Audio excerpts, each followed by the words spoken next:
Hello guys, आप सभी का कृष्णा ग्रुप ऑफ कॉलेज में स्वागत है।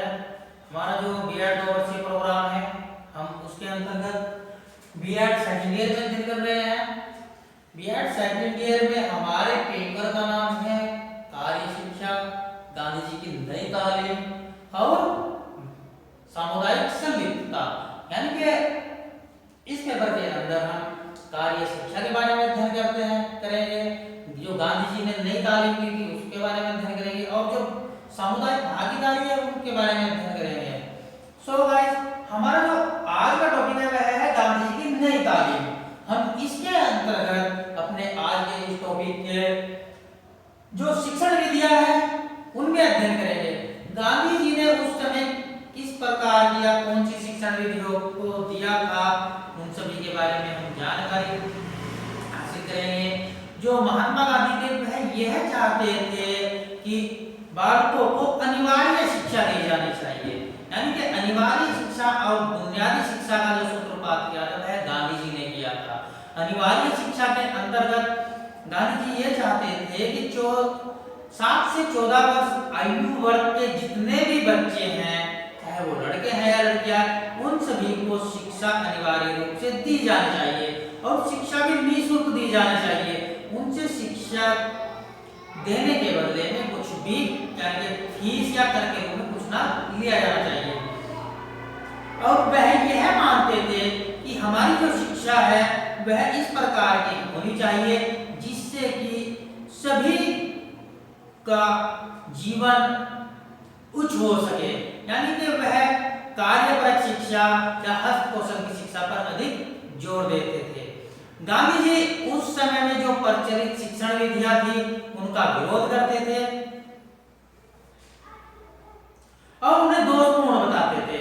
वे यह कहते थे कि आज ये जो शिक्षण विधियां है जो विद्यालयों के अंदर दी जाती है, जिनके द्वारा शिक्षा दी जाती है, यह बहुत ही दोषपूर्ण है। वह उनका विरोध करते थे। शिक्षण विधियों में महत्वपूर्ण परिवर्तन करना चाहते थे। वे ये चाहते थे कि जो उस समय प्रचलित शिक्षण विधियां थी उनको बदलकर दूसरी शिक्षण विधियां लागू कर दी जाए जिससे कि बालकों का विकास हो सके। प्रचलित शिक्षण विधियों में बालक निष्क्रिय अवस्था में एक रहता है। यानी कि जो उस समय की शिक्षण विधियां थी, उस समय की शिक्षण विधियों में जो बालक था वह क्या था, एक निष्क्रिय श्रोता के रूप में सुनता रहता है। यानी कि उसको कुछ भी केवल वह उस यानी कि जो अध्यापक उसको पढ़ा रहा है उसमें वह कुछ भी हस्तक्षेप नहीं करता था, केवल निष्क्रिय होकर सुनता रहता था और अध्यापक व्याख्या देकर चला जाता था।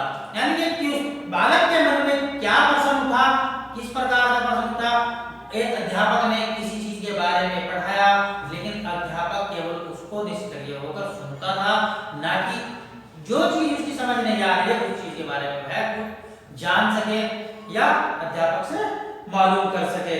इस प्रकार की दोषपूर्ण शिक्षण पद्धति का विरोध करते हुए गांधी जी ऐसी शिक्षण पद्धति लाना चाहते थे जिसमें बालक निष्क्रिय श्रोता न रहकर एक सक्रिय कार्यकर्ता बन जाए, निरीक्षणकर्ता बने और प्रयोगकर्ता के रूप में शिक्षा प्राप्त करे। यानी कि गांधी जी की जो शिक्षण विधियां है वह इसी प्रकार की है और वह इन्हें इसीलिए लागू करना चाहते थे कि जो छात्र है, विद्यार्थी है, वह कक्ष के अंदर एक निष्क्रिय श्रोता न बनकर बल्कि एक सक्रिय सदस्य बने, सक्रिय कार्यकर्ता बने। यानी कि जब अध्यापक किसी चैप्टर को है किसी के बारे में बता रहा है तो उसके बारे में सक्रिय रूप से अध्ययन करे और जो चीज कमियां हैं उनको वह पूछे और यानी कि कार्यकर्ता बने। यानी कि ऐसा काम कराया जाए जिससे कि बालक स्वयं उस काम को करके सीखे। मान लीजिए एक अध्यापक ने कुछ मिट्टी ली, मिट्टी को पिटाई यानी कूटा, बारीक की उसको गिल्ला कर दिया और उसको यानी कि अध्यापक ने क्या काम किया, बच्चों से बताया कि बच्चों आज हम मिट्टी से बर्तन बनाने के बारे में सीखेंगे। तो अध्यापक ने कहा कि सबसे पहले मिट्टी लेते हैं, उसको फिर कूटते हैं, बारीक करते हैं, छानते हैं, फिर उसको गीला करते हैं, फिर उसको अच्छी तरीके से मुलायम करते हैं, उसके बाद उसको हम चाक पर रखते हैं, चाक घुमाने के बाद हम उसको किसी भी तरह के बर्तन का आकार दे सकते हैं और जिससे कि हमारा बर्तन तैयार हो जाएगा। लेकिन अगर वही काम एक अध्यापक अपने बच्चों से उनका सहयोग करके अपने बच्चों से कराए, यानी कि उनको ये कहे कि बेटा मिट्टी लेकर आओ और मिट्टी को छींटो, कूटो, उसको बारीक करो, छानो और उसको गिल्ला करो, यानी कि सारी प्रक्रिया बच्चों के द्वारा कराया जाए, तो उससे जो वह बर्तन बनाने का ज्ञान उनको प्राप्त होगा वह अस्थायी होगा, न कि व्याख्यानों के द्वारा सुनकर जो ज्ञान प्राप्त होगा वह अस्थायी होगा। इसीलिए महात्मा गांधी चाहते थे कि जो शिक्षा व्यवस्था है उस शिक्षा व्यवस्था में जो शिक्षण विधि है इस प्रकार की होनी चाहिए जिसमें बालक निष्क्रिय श्रोता न होकर एक सक्रिय कार्यकर्ता बने, एक सक्रिय प्रयोगकर्ता बने और उसकी भागीदारी जो है वह सक्रिय होनी चाहिए, तभी वह अपने जीवन में कामयाब हो सकता है। शिक्षा के क्षेत्र में सबसे अधिक बल क्राफ्ट केंद्रित शिक्षण विधि पर देते हैं। कौन? महात्मा गांधी। यानी कि महात्मा गांधी ने उस समय की जो शिक्षण विधियां थी उन पर सबसे अधिक बल दिया था। वह चाहते थे कि जो हमारी शिक्षा है वह क्राफ्ट केंद्रित हो, यानी कि हस्तकला की शिक्षा हो, हाथ से काम करने वाली यानी कि ऐसी शिक्षा हो जिससे कि हम बालकों को कुछ हाथ से काम करना भी सिखा सके। साथ साथ गांधी जी कथन, व्याख्या और प्रश्नोत्तर विधि को भी महत्व मानते थे। वह उसका बिल्कुल ही विरोध नहीं करते थे, लेकिन उसका भी अपने स्थान पर वह महत्व समझते थे। साथ ही उपनिषद एवं वेदांत द्वारा प्रतिपादित स्वर्ण, चिंतन, मनन, निध्यासन की विधि में भी उनका विश्वास था। वह चाहते थे कि वेदों का ज्ञान प्राप्त करने के बाद बालक चिंतन कर सके, किसी के बारे में सोच सके, उसका मनन कर सके, ध्यान लगा सके, यानी कि वेदों को भी ज्ञान प्राप्त करना चाहता था। वो है उसकी भी उसके अंदर भी उनका विश्वास था, यानी कि जो इस प्रकार की विधियां थी उनमें भी उनका विश्वास था। ज्ञान को क्रिया के माध्यम से विकसित करना उनको शिक्षण विधि का मुख्य आधार था। यानी कि जो महात्मा गांधी की शिक्षण विधियां थी वह यह चाहते थे कि वह ज्ञान को मुख्य रूप से विकसित कर सके। सहसंबंध विधि भी कहते हैं,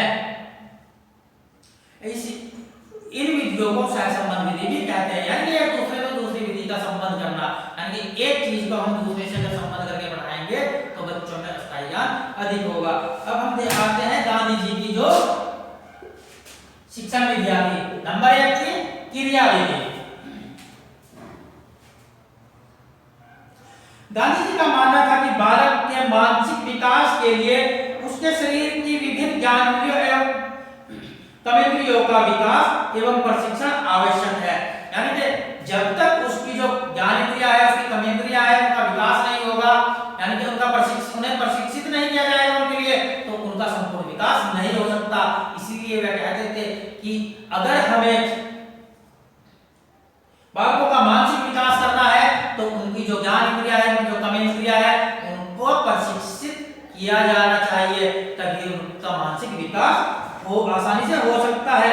उन्होंने करके सीखने के सिद्धांत पर अत्यधिक बल दिया, यानी कि जब बालक करके सीखेगा तो उनकी ज्ञान इंद्रिया जो है वह उनका वो क्या है प्रशिक्षण प्राप्त कर पाएगी, उनका भी व्यायाम होगा, तभी तो उनका मानसिक विकास सही प्रकार से होगा और सीखा हुआ ज्ञान अस्थायी हो जाएगा, नहीं अस्थायी। इसलिए उनकी शिक्षा क्रिया प्रधान शिक्षा कही जाती है, यानी कि जो महात्मा गांधी जी की शिक्षा थी उस समय की वह क्या कही जाती है? क्रिया प्रधान शिक्षा कही जाती है। इसके लिए गांधी जी ने बुनियादी शिक्षा को हस्तकला केंद्रित बनाया है। महात्मा गांधी जी का जो बुनियादी शिक्षा कॉन्सेप्ट था वह उन्होंने हस्तकला पर ही निर्भर किया है, यानी कि महात्मा गांधी यही चाहते थे कि बालकों को हस्तकला के द्वारा शिक्षा दी जाए। नंबर नेक्स्ट पॉइंट है हमारा सहानुबंधित शिक्षा, यानी कि सहानुबंधित विधि।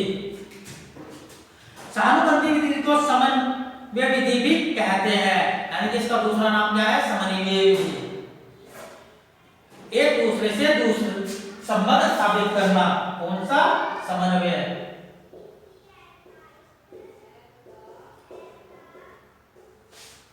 समन्वय विधि।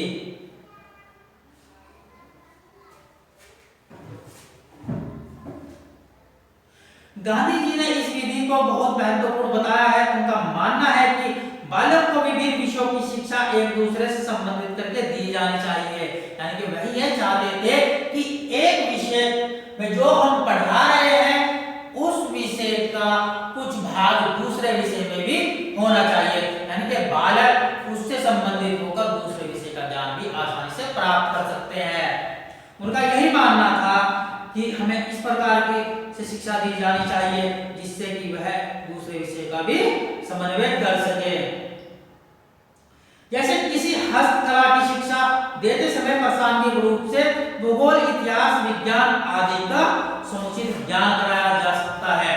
जब हम किसी बालक को हस्तकला की शिक्षा दे रहे हैं, मान लीजिए कि हम बालकों को कृषि करने के लिए कह रहे हैं, यानी कि बागवानी की शिक्षा दे रहे हैं, तो उससे क्या होगा, हम उसको भूगोल में भी पढ़ा सकते हैं, क्योंकि भूगोल में भी हमें कृषि कार्य के बारे में जानकारी हासिल करनी होती है, क्योंकि मिट्टी के बारे में बता सकते हैं। उससे क्या होगा, हम एक चीज का दूसरी जगह क्या है संबंध स्थापित कर रहे हैं। हमारा नेक्स्ट पॉइंट है सहयोगी विधि। सहयोगी विधि के अंतर्गत क्या होता है, यानी कि एक कक्षा में जब एक बालक को कोई काम दिया जाएगा तो उसे करने में कठिनाई होगी, लेकिन जब वही काम ग्रुप में दे दिया जाएगा तो उसे छोटा छोटा करके सभी बालक आसानी से कर लेंगे और वह एक समय में कई बालकों को उसका ज्ञान भी प्राप्त हो सकता है। हस्तकला की शिक्षा में सहयोगी विधि को अति आवश्यक एवं महत्वपूर्ण माना जाता है। इस विधि में एक छात्र अपने अध्यापक एवं सहपाठियों के पारस्परिक सहयोग से कार्य करता है। वही बात अभी कही थी, क्योंकि जो छात्र होता है उसके जो सहपाठी होते हैं उनके भी सहयोग से और अपने अध्यापक के सहयोग से वह काम करता है तथा ज्ञान की प्राप्ति करता है। और जब वह किसी काम को आसानी से सीख लेता है, जो चीज एक बालक को नहीं आ रही है समझ, वह उसके दूसरे सहपाठी को समझ है, तो क्या करेगा, उसके सहयोग से जब वह कहेगा कि ये क्या भैया ये कैसे होगा, तो उसका सहपाठी उसको बताएगा, उससे क्या होगा, वह उस चीज को आसानी से सीख सकता है। और जो चीज उसके सहपाठी को नहीं आ रही है उसको आ रही है, वह उससे सीख सकता है। इस प्रकार से जो एक पूरा कार्यक्रम है, उस पूरे कार्यक्रम को जितने भी सहपाठी होंगे सभी आपस में सीख जाएंगे। हमारा नेक्स्ट है स्वानुभव द्वारा सीखना। स्वानुभव द्वारा सीखने पर भी गांधी जी ने विशेष बल दिया है। उनका मानना है कि बालक विद्यालय के वातावरण में रहकर एवं विभिन्न प्रकार के कार्यों को करके जो अनुभव प्राप्त करते हैं उनका स्वरूप अस्थायी होता है। यही उनके व्यवहारिक जीवन में काम आता है। महात्मा गांधी का कहना है, जब बालक एक विद्यालय की चार दीवारी के अंदर शिक्षा ग्रहण करता है तो वहां पर जो वह अनुभव प्राप्त करता है, स्वयं अपने द्वारा अनुभव प्राप्त करता है। बच्चे किस प्रकार से खेल रहे हैं, किस प्रकार से अध्यापक पढ़ा रहा है, यानी कौन सी चीज कैसे रखनी होती है, उन सभी का अनुभव क्या है वह स्वयं कर रहा है, ना कि किसी के बताने के अनुसार। हम अगर घर में किसी बच्चे को पढ़ाएंगे, विद्यालय नहीं भेजेंगे कि बेटा आपके विद्यालय में इतने कमरे होते हैं, यहाँ पानी होती है, शौचालय होता है, फूल फुलवारी होते हैं, खेल संचार के सामान होते हैं, तो क्या वह ज्ञान हमारे द्वारा बताया गया ज्ञान बच्चे के दिमाग में अस्थायी होगा? नहीं। जब बच्चा स्वयं विद्यालय के अंदर आएगा और स्वयं सभी चीजों का निरीक्षण करेगा और उन्हें अनुभव करेगा, तो वही तो ज्ञान अस्थायी होगा। इसलिए स्व अनुभव की जो शिक्षण विधि है वह भी बहुत उपयुक्त है। हमारा नेक्स्ट है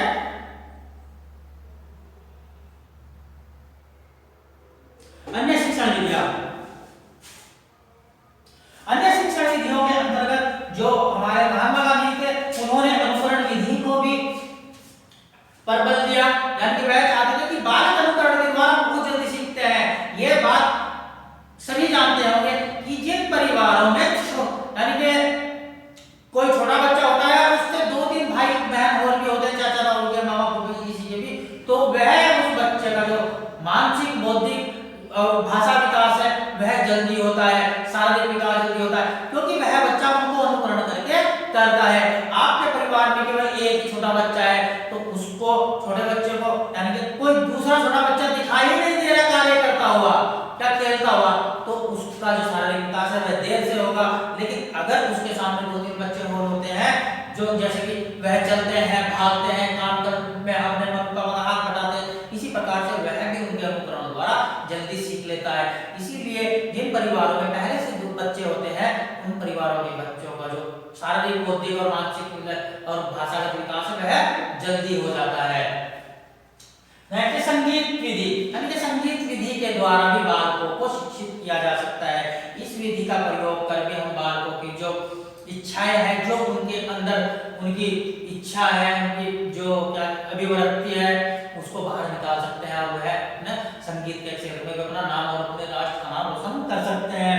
उसी के साथ साथ मौखिक विधि और श्रवण विधि, मनन विधि और इस प्रकार की जो विधियां हैं उनका भी महात्मा गांधी ने बहुत जोर दिया है। सो भाई महात्मा गांधी यही चाहते थे कि बालकों को ऐसी शिक्षा दी जाए जिससे कि उनका विकास हो सके, यानी कि वह उस शिक्षा का प्रयोग अपने दैनिक जीवन में कर सके। उनका यही मानना था कि शिक्षा ऐसी होनी चाहिए जिसका प्रयोग वह अपने दैनिक जीवन में करके अपने जीवन यानी कि सुख में व्यतीत कर सके। सो गाइस हमारा जो गांधी जी की शिक्षण विधि वाला टॉपिक था यह पूरा हो चुका है। हम नए टॉपिक में नए वीडियो के साथ